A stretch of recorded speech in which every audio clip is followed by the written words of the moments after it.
What is up, everybody? Welcome back to another episode of the Cousin Cecil Show. I'm your host, Mike Fowler, aka Cousin Cecil. How are you? How was your week? Did you miss me last week? Probably not. Hopefully you guys will see the shows back on, and maybe you guys will go touch base and listen to that Redshift interview. It was really good done, and then also he's a really cool guy. He's also a very nice guy. He sent me a variant cover of one I didn't have for, just for the out of the bottom of his heart. He was so nice to do it.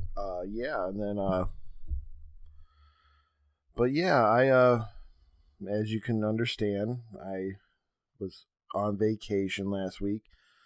I thought I could maybe wiggle out an episode through, voice recordings on the phone and all that stuff, but just too busy, just too hectic running around Universal Studios, Florida, and all that stuff.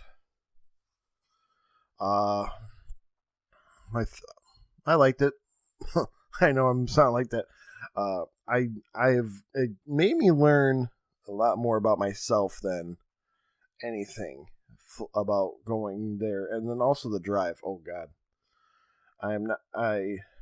we did it, and I'm just not a big fan of driving.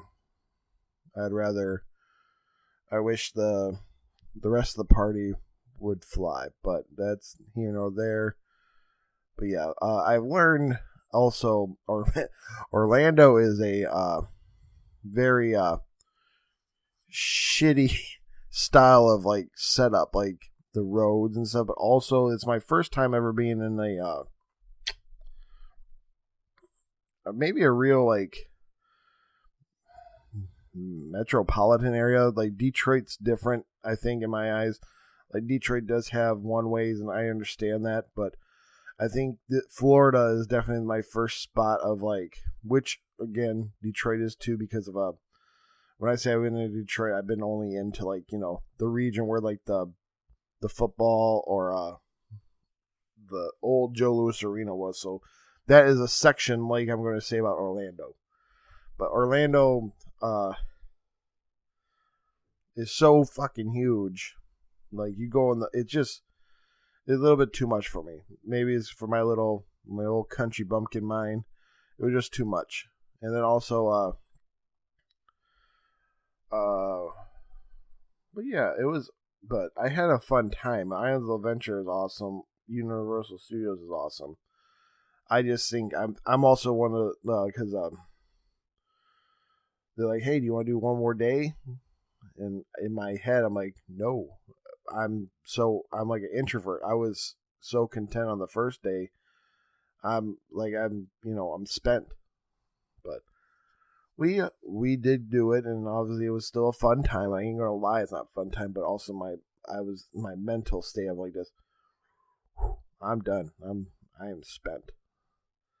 So, but no, I recommend going to Islands of Adventure, especially if you have older kids, but also I've never seen I understand now, the ride is cool, but the walk and wait, not wait, but the actual line is really cool. And this is the first time I've ever seen a place have a cool line, like the Incredible Hulk, where you go through the whole gamma reactor, and you're watching videos on the screen of other stories of they show Bruce Banner walk into the gamma thing. They also sometimes the video shows She-Hulk.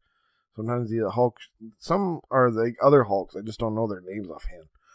But the idea that it's like an experience of walking into the line and then you get on the ride. The Incredible Hulk is definitely an older one, but one that has a really cool line now is that Velocicoaster. We were lucky enough to get on the Velocicoaster because here's a rule thing I saw. Because the Velocicoaster and the Hagrid's motorcycle ride are two rides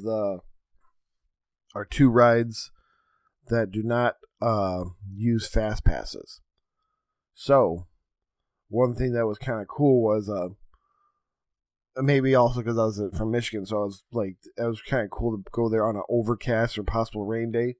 So, it rained the first day, and not when I say rain, like not a lot, but the thing that stopped it all was because there was thunder and lightning too.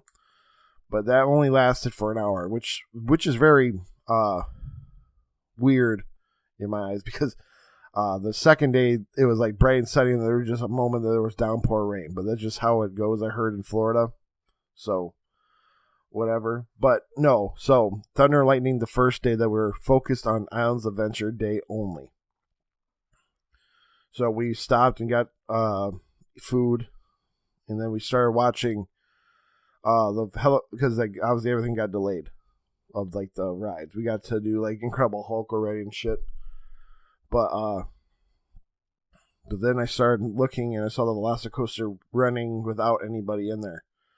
So we ran over there, and it only took us 40 minutes to get up on the ride, which is good because the rest of the day and before that it was 2 hours. So, I'll take that. It was, and that has an excellent wait line of like an experience. Like you walk through and you see like this statue with 4 velociraptors. There are spots because it gives you a whole story. Like the coaster for the Velocicoaster is supposed to be, they put a roller coaster in the Velociraptor paddock, and then the story is that 2 of them are actually on your railing and then chasing you, quote unquote. You know what I'm saying?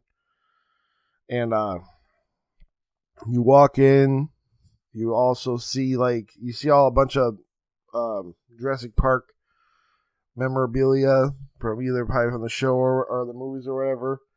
But then you also walk through and you see 2 of the raptors in those little head cages from Jurassic World.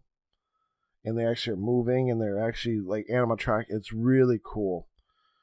And but yeah, and that's a fun coaster. I'm more lucky I was watching all week prior all these big guy approved like riding roller coaster rides because of just, I'm a big guy. So like before I sat in line for 40 minutes at the Velocicoaster with only seeing that in the outside test seat. I barely got the green light to you're approved to sit. No problem when I got on, so I'm just more saying like that. And it was a very fun time. I'm like, that was probably my favorite ride. And then that was my first time also seeing some of these virtual rides that are like, like the Spider-Man or even like the Transformers, the ride. And also, those are really fun. I think they're pretty cool. I think, in my opinion, maybe it's also, maybe it's because it's newer. I think the Transformers ride is a little bit funner than the Spider-Man one, but they both, again, Spider-Man ride and the Transformers ride, and all these rides, I'll say it again, all these rides have really cool atmospheric weight lines or like ways to walk up towards the cart, because the fast passes were essential. So like even with Spider-Man, we got to walk through like J. Jonah Jameson's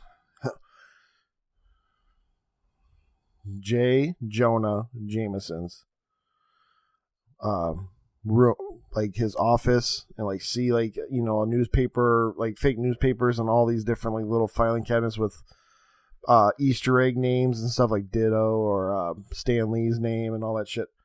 That's really cool. And then of course the Transformers a little bit more stone, like look like you're in like those Pentagon stone wall shit. It's really fun.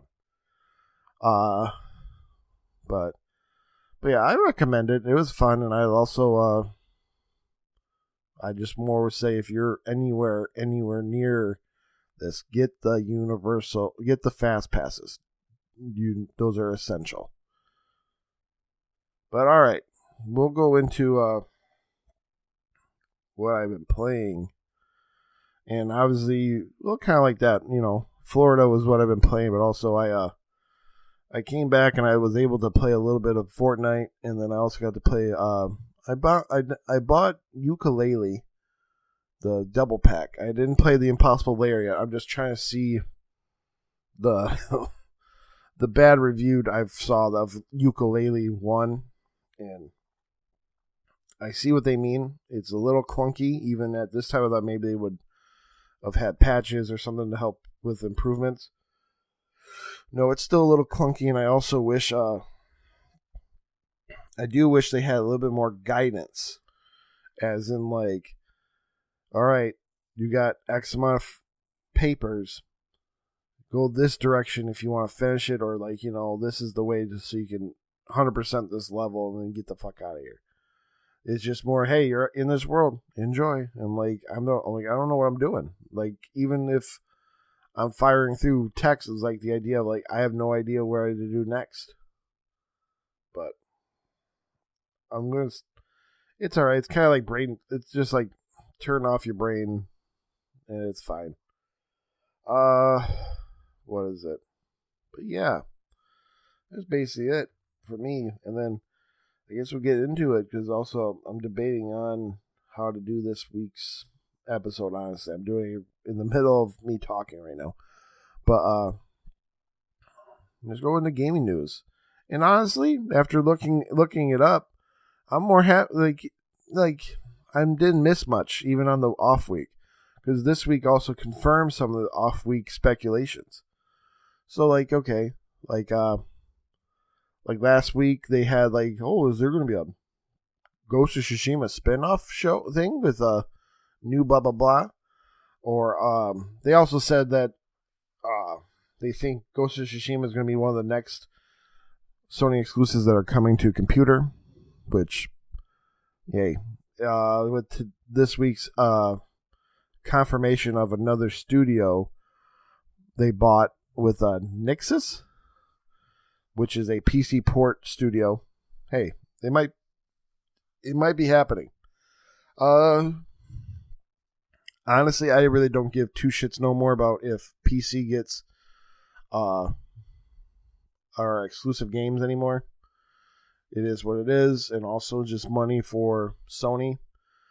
I mean, it's more interesting if, like, okay, with Ghost of Tsushima, because I think Ghost of Tsushima is the first one that has a possible multiplayer that could come over to a PC. Now, if they do like crossplay, so there's a community that binds Ghost Legends, that's really cool if it happens sooner than later.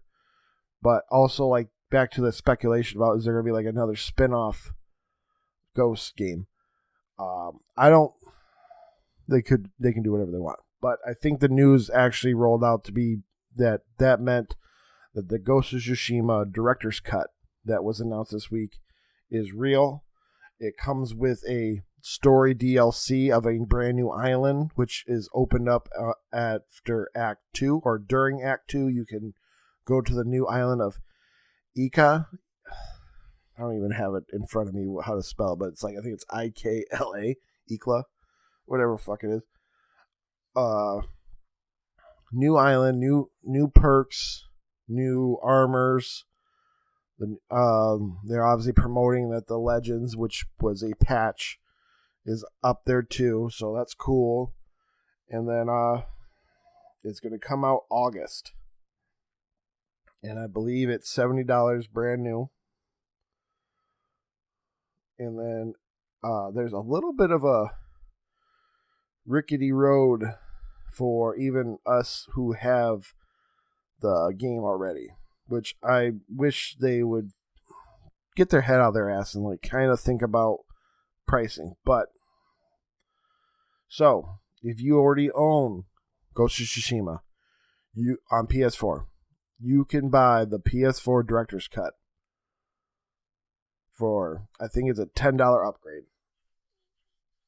Nope. You can get, I think it's $20 and you get the Director's Cut and the new island for your PS4 version. You want the Director's Cut for your PS5, you're going to pay $20 for the Director's Cut plus a $10 PS5 upgrade. And so $30 out the door to get all the new content for your PS5 if you are already a Ghost of Tsushima owner. And I don't like it. I'll be more honest. I don't like that pricing. I wish it was just, if you just said $20 and then, all right, that's it. $20. I still think $20 is still questioning it because of even like, I haven't finished Yuffie's story on Intergrade. So I'm not saying that it wasn't worth $20, but like the idea of, I think Ghost of Tsushima with a $20 upgrade, quote unquote, charge, so that gives you the DLC and the game for PS5. I think that looks more presentable than $30, because like, whew, that's $30 for me to just basically play around on a new island / auto pop a platinum. And I mean, I like platinums, but like $30 is $30. And yeah, and then again, that comes out in August. We'll see how it goes of like how well it plays. Well, of course it's going to play well, but also it gives you the haptic feedback. That also gives you the trigger support. So I am looking forward to it, but also I don't like that price. I will not be quiet about that. I do not like that price, $30. And then apparently last week there were rumors through grub suckers. They thought, or he said, EA is going to bring back Dead Space, and for one of their revivals of like a single player game, because of they were trying to stay focused on the live service games, but Dead Space has made the cut, kind of like Jedi Fallen Order.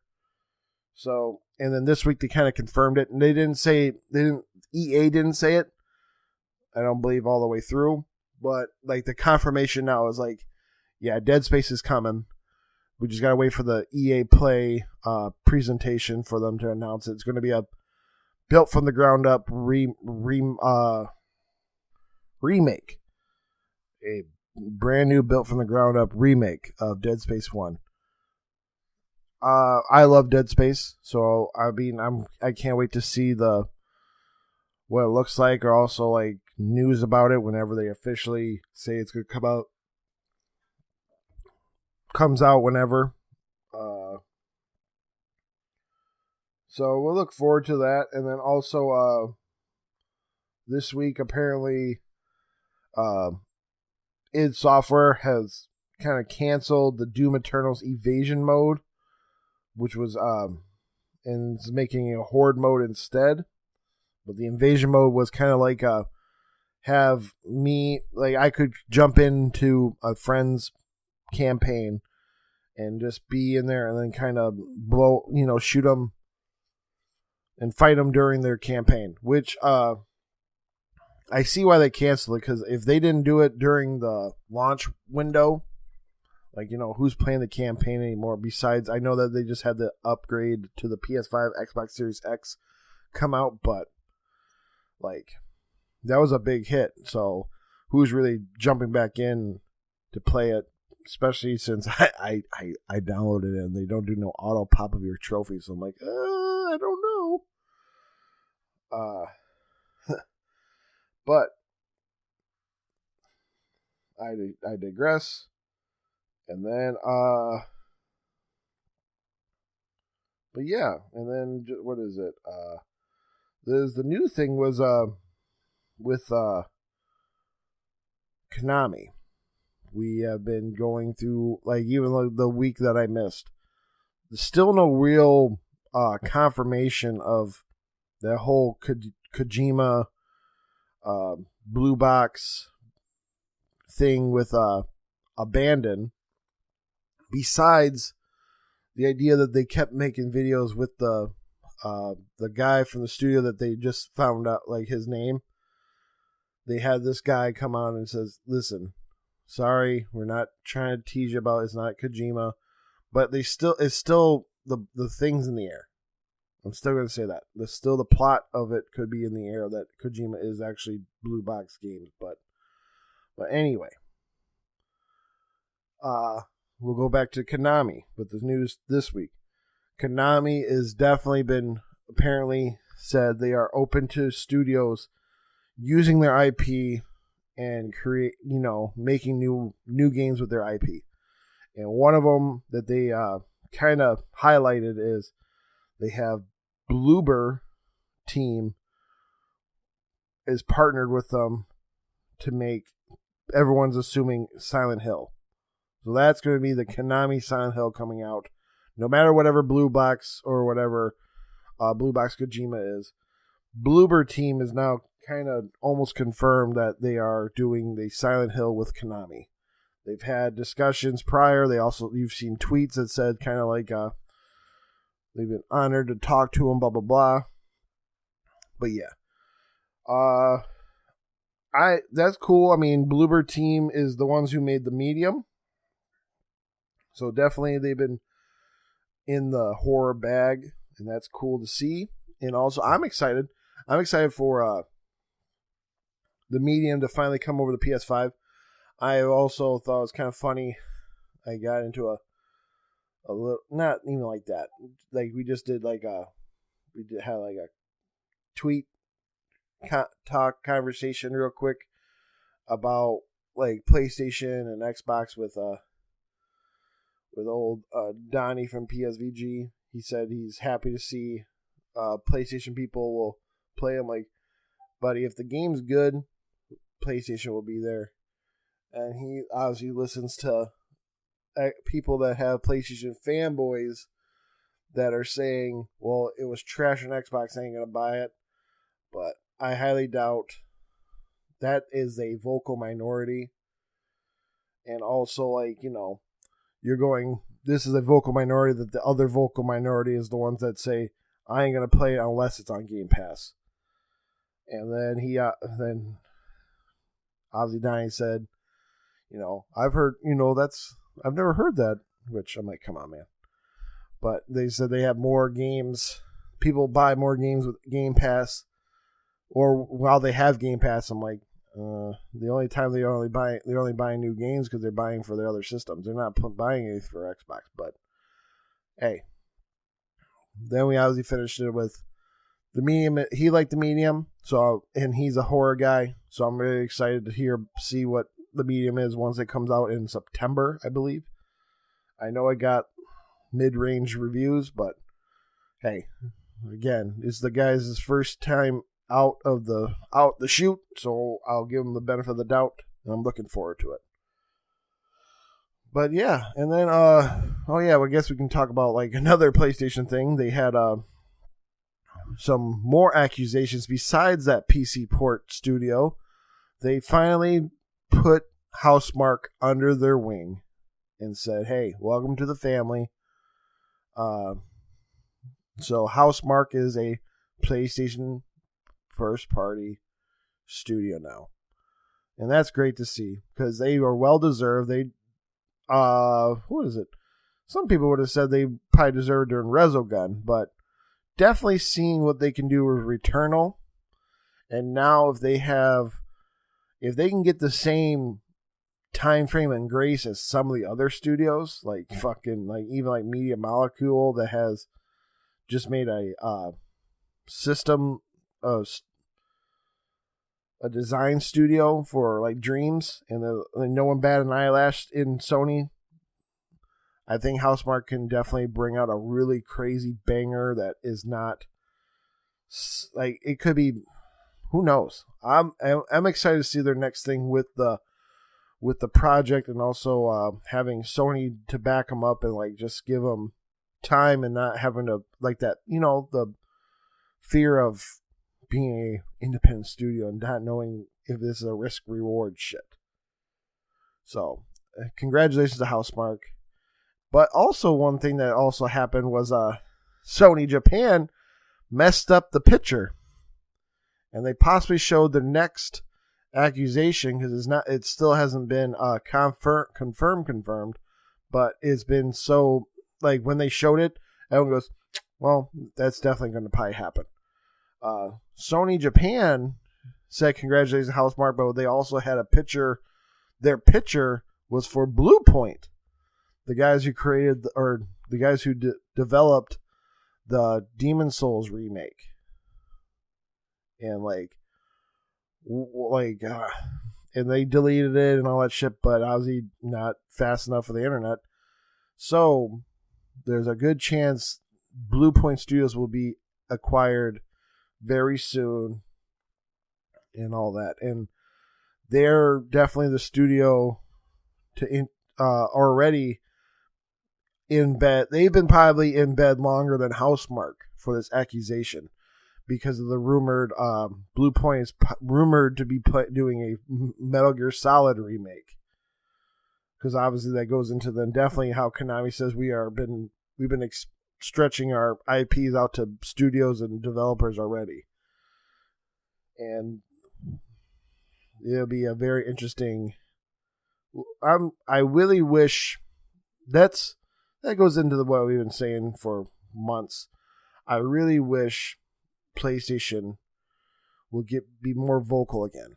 I don't like this big guy in first place silence that they do when they are in first place. I actually then, to be honest, if Xbox wasn't so fucking annoying when they're in second place, I'd wish they were in first place so I can have my Sony back that actually quote unquote acts like they care, even though they're a major conglomerate like the rest of them. But that's the part I miss. But yeah, and then and this week, apparently, 2 people that have left their parent studio or their original studios have created new studios. One of them, because I can't remember his name, is the brother from Rockstar Studios that retired, quote unquote. Apparently, he's been dipping his hand into a new studio and helping them out. I can't remember offhand because the news was so. I ain't gonna lie, I'm not fucking looking at it. But the idea that the news was just so like a blip in the scale, kind of the same one as the next one. Casey Hudson, who left BioWare during this whole Anthem and fiasco, he's just said with 3 tweets he's been working with some colleagues and he can't wait to show you. But yeah, he's working with a new studio or created a new studio. They haven't said anything just yet, but you know, that's very interesting too. And yeah, I think only because I don't think I'm going to stall out that long. We'll do into some comics. And I want to say one thing that I liked about Orlando was I went to their comic book shop. One of them called Gods and Monsters. And I still maybe it's me being not expecting people to be buying them. So maybe they were just sold out because they were sold out. But no, it was a really cool spot. A lot of collectibles. Some of the prices on the collectibles are questionable, just because like $50 for an open box Jurassic Park old figure. I'm like, oh boy, I don't know about that, but and then some of them were a little up there, but the comics I did enjoy being able to walk into a comic book shop that actually has a full option of things to read that are not just like you have to be here early, you have to order them yourself. You can't just like pick them up off the rack on a brand new comic book day and like enjoy, finding something new.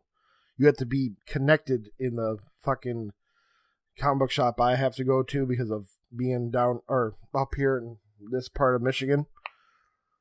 But I did pick up issue 1 of Good Luck, which obviously has had praise reviews from us. One comic I was kind of interested that I would have been last week's hot pick because it was issue 1. I picked up from Image Comics Vinyl, which was these are the last names of the people: Wagner, Hilliard, Stewart, and Dukeshire worked on it. Sorry about your first names, but I was just going by the cover right now. to record it. Vinyl is very, very interesting, and issue 1 definitely leaves you wanting more. It's about the best way I could break it down was let's say like a FBI or maybe like a police sting squad was working on a case about this guy. I think his name, I don't remember his name offhand. I think Walter. But they're working on catching this guy. He's a serial killer, it seems like. Well, it doesn't seem like he is definitely a serial killer. Yeah, Walter. It is definitely but then some weird other hijink of like another big bad comes and like steals the police officer and says, "I got your daughter," and then makes him go that way. And Walter, because they've been working the beat with this Walter, they think they're friends. Walter starts riding his bike, and he has like these. Basically, Walter is now then the hero trying to save the cop from this occult in this issue. Not saying anything good's going to still happen, but the idea that the cop is trapped in this occult, and Walter just walks in because has like a, I don't want to say supernatural, but he has definitely a weird altered speed, because when he kills, he puts on this little weird teddy bear face, and there was like shot, like how the camera or the panels show it, like 2 guards were looking, where does he go? And they're showing the flashlight, and he disappears into the black, and then next you know, he's end up behind him and he kills him. Like that idea. Like he's either super fast with the mask on, but then it kind of leaves you hanging for issue 2, which is good because you're trying to be a new book. No, I'm more happy I picked up Vinyl issue 1, and then again go pick up Good Luck. I want to make sure that series continues. And then I didn't get to read it yet, but I picked up a physical copy of The Many Deaths of Layla Starr 3, The Silver Coin 3, The Blue Flame issue 2, because I read I know Blue Flame was a hot pick, and then Berserker issue 3, because I've been running that on a physical run through my comic book shop. I'm just more happy I got issue 3 to go with the rest. I didn't get to read them yet because I've been problems of being an introvert. I've been definitely drained about doing anything besides a couple little things. It feels like a lot, even to enjoy a book. Well, you know, and also might as well just do a little touch base. Back to that Vinyl, just because I read it and it's, you know, my show. If I had a review, I'm going to review Vinyl in the sense of, I know I've kind of chopped it up with the thing, but Vinyl, I would give Vinyl a 3.5 out of 5. Only because it was good, but also it just, I don't want to say coasted, that's the wrong word, but it went so smooth. But then also like violence doesn't like sell me. So it's violent, but also like I'm more interested to hear what about Walter after this first conflict. So it was a fine read, just obviously, yeah. And then also, because of how it is, I also have some reviews from Scout Comics from By the Horns 3. We obviously read By the Horns 2 last time, and obviously we were doing a review without seeing issue 1. So issue 3 I have also, and still we're going to try to give it the best benefit of the doubt, because definitely this one feels more, you feel more safer to read if you've read if you missed issue 1, whatever. But if you know, once now we're in the middle of the arc, because I'm assuming By the Horns is a 5 issue, maybe 6, so we'll see. But I have to give By the Horns.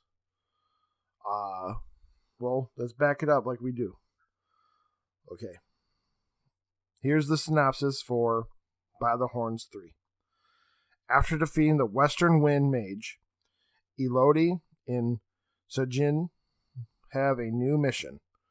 But to track down the other sorcerers, they'll need to put their trust in the floating eyeball named Evelyn to guide them across the continent. Plus, Sajin has his work cut out for him if he wants to prevent Elodie from killing their unicorn travel company, Zosos and Rigby. Which, that kind of nails it on the head of, like I was going to say, what I read. It looked really cool. I do like that this fantasy world has guns, because she picks up a gun in, like, the first page. And they put little enchantments on it, which is cool. And then they break down what we just said. Like, Evelyn says, yeah, we got to go kill the other mages, wind mages. And so they go, like, this is the travel scene. So they do, like, a little montage of them traveling. And then there was a spot where there was a conflict of interest with Elodie and then the unicorn, like they just said in the breakdown, which that's why I feel safe to say it. And definitely it's like that, I do this and you think we should go the other way. So they're going to clash heads for a simple conflict for the book. And then that ends, that conflict happens right at the end, where the here's the conflict for the next issue, which is they fall into the next mage that the kills, vicinity. And what more I was just more saying is definitely there's some really good info dumps during the montage of, traveling the world. I do still like the characters. I love the character design. I like, what's the guy's name? Sajin, which is like that wolf, antelope looking dog thing. I like the design. Evelyn, I always love, because it's obviously just a floating eyeball with like the little tendons as the blue and red tendons for like hands and floating parts. Unicorns are cool, just period. And then, but yeah, it definitely has its own style, and I do enjoy it. And I can't remember offhand what I said for By the Horns 2. Maybe I think I said, if I had said anything, I'm pretty sure I said 3. Issue 3 is definitely another 3.5. I'll give a 3.5 out of 5. Very well done. Still seems very enjoyable. I'd say pick it up. Definitely, if you guys could.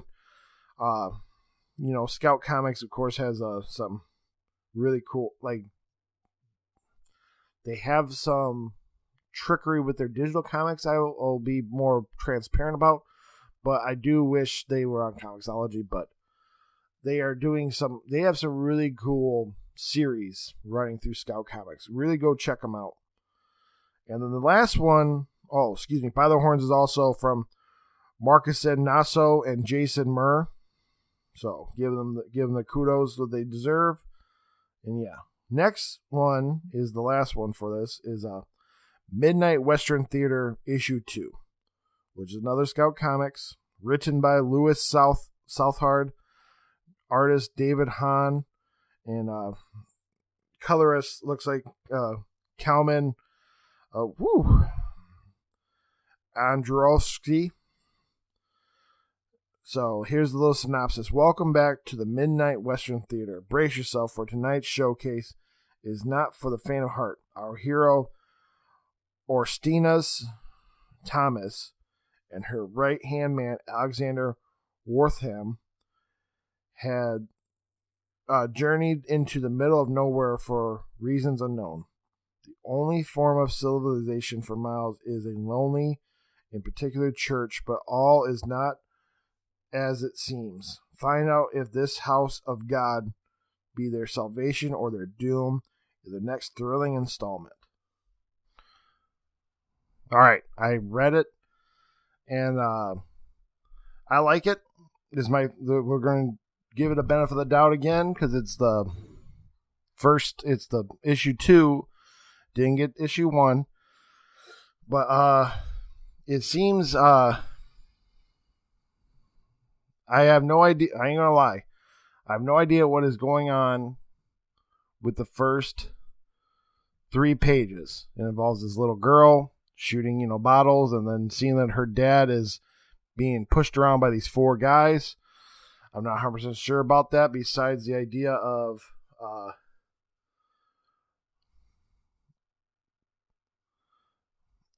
because I don't know if this is the person that is in issue 1, because of reading it, basically our heroes, which finds out that the girl is Horstensia Thomas, the woman in black. That's how they put it in the little panel. And then Alexander Worthman, which is a reluctant vampire. So, woman in black, so basically she's just like in cowboy terms, like she's just a gun for hire. I don't know. She doesn't seem like she has powers, to my knowledge, because of obviously working with a vampire, I'm trying to say. But they in this book, they round up talking to they end up, apparently they were hired to look for a little girl in the first issue. So they end up at this church, and long story short, it seems like there might be a solution, and then at the ending they have to resolve the actions of issue 2, because I'm trying to do it non-spoilery. But I like it because also, like, the way the 2 talk to each other, Alexander and the girl, the woman in black, I'm going to just say because it's easier for me to say than her name. I like it has like that modern talk, like they're talking about in particular, because they were dealing with a church, like vampire superstitions about churches and stuff. And it's very funny. It's a very funny little gag that they did, and I actually enjoyed it. And then the conflict happened, and then the reveal of like this church's voice of God was very cool, or not cool, but like very interesting and very enjoyable. And but yeah, it seemed, I kind of like it. I think if I didn't know about it, maybe I'm going to look into it and maybe order issue 1 and 2 and have them somehow. But again, it goes into Scout Comics. If you had these digitally, I already bought them and used them on my Comixology. But I digress. But it seems like a very interesting style of a supernatural buddy cop, but even though they're not cops, but the idea of like a buddy story with the vampire and the girl. And it has a little bit of a dark underlines, because the idea of like, I don't want to spoil it, but like they find the girl that they're to me, I'm just reading issue 2. It looks like they found the girl they're looking for their job, and she's in a little bit of a rough spot. But the last page is obviously, we're gonna do our job. We're gonna take her back.